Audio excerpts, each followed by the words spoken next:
আমরা আজকে এই শান্তিপূর্ণ মানববন্ধনে উপস্থিত হয়েছি। আমাদের এটার মূল উদ্দেশ্য হচ্ছে আমাদের যে রেমিটেন্স যোদ্ধা আছে তাদের সহযোগিতা, বা আমরা যারা রেকর্ডিং এজেন্সির মালিক আছি বা রেকর্ডিং লাইসেন্স হোল্ডার আছি তাদেরকে বিভিন্নভাবে বাংলাদেশ সরকারের সহযোগিতা করার জন্য।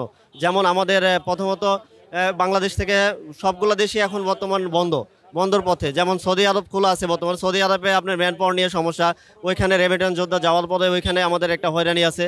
যেমন আপনার বাংলাদেশ হাই কমিশন এখানে তাদেরকে সঠিক তদন্ত বা তদারকির মাধ্যম দিয়ে এগুলো করে না বা করা হয় না। আবার আপনার যারা রেকর্ডিং এজেন্সি হোল্ডার আছে তাদেরকে মিথ্যা মামলা এবং মিথ্যা বিভিন্ন আশ্বাসের মাধ্যমে দিয়ে হয়রানি করা হয়, এটা বন্ধ করতে হবে। বাংলাদেশের রেমিটেন্স যোদ্ধা পাঠানোর মূল ভূমিকাই রাখি হচ্ছে বাংলাদেশ রেকর্ডিং এজেন্সি যা বাইরা, এটাকে সহজ করা হোক এবং মিথ্যা মামলা থেকে তাদেরকে অব্যাহত করা হোক। হ্যাঁ, আর সামনে আমাদের নতুন নতুন দেশ উন্মোচন করতে হবে, যেমন কাতার, কুয়েতে, দুবাই, বাহরাইন, এটা বাংলাদেশের বিভিন্ন দেশ তাদের জন্য উন্মুক্ত করে দেওয়া হোক এবং সহজ করে দেওয়া হোক, যাতে বাংলাদেশ থেকে তারা রেমিটেন্স যোদ্ধারা সহজে যেতে পারে।